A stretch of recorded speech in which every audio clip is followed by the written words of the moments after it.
आज वसमत ग्रामीण police station येथे डॉक्टर बाबासाहेब आंबेडकर यांची 134वी जयंतीनिमित्त शांतता समितीची बैठक पार पडली। या बैठकीत बोलताना नागरिकांना काय आवाहन केले पहा।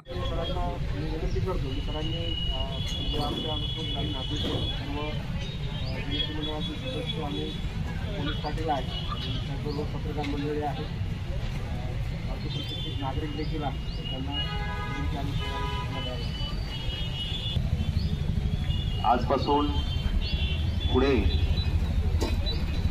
आपल्या महाराष्ट्रातील तसेच देशातील थोर पुरुषांचे आपली जी मंडळं आहेत त्यांनी परवानगी घेतलेलीच असेल त्या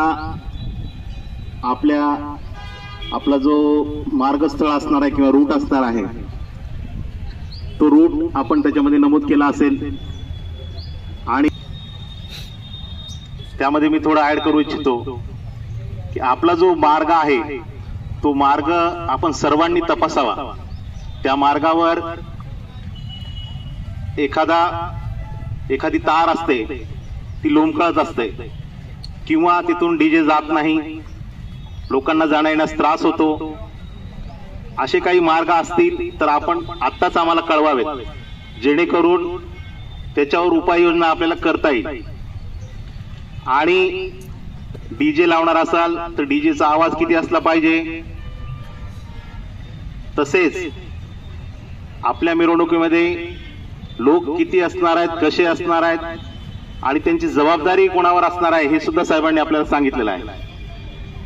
तर माझं असं म्हणणं आहे की आपण सर्वांनी या सर्व सूचनांचं काटेकोरपणे पालन करावं व आपल्या तालुक्यातील ज्या काही मिरवणुका आहेत त्या सर्वांनी उत्साहात साजऱ्या कराव्यात, परंतु कायदा व सुव्यवस्थेचा प्रश्न कुठेही निर्माण होणार नाही याची दक्षता सुद्धा आपण सर्वांनी घ्यायची आहे। आपल्याला आपल्या अधिकारांची जाणीव असते परंतु कर्तव्यांची जाणीव कधीही नसते, तर त्याबाबत आपण जागरूक असायला पाहिजे आणि आपल्या माध्यमातून कुठल्याही प्रकारचं गालबोट आपल्या मिरवणुकीस लागणार नाही, थोर पुरुषांचा अपमान होणार नाही याची दक्षता ही आपल्या मंडळांनी घ्यायची आहे। तसेच आपल्या या माध्यमातून काही प्रशासनास सूचना असतील तर त्या सुद्धा आपण या ठिकाणी आम्हाला सुचवू शकता। जर आपल्याकडे काही सूचना असतील तर आपण आम्हाला सांगाव्यात।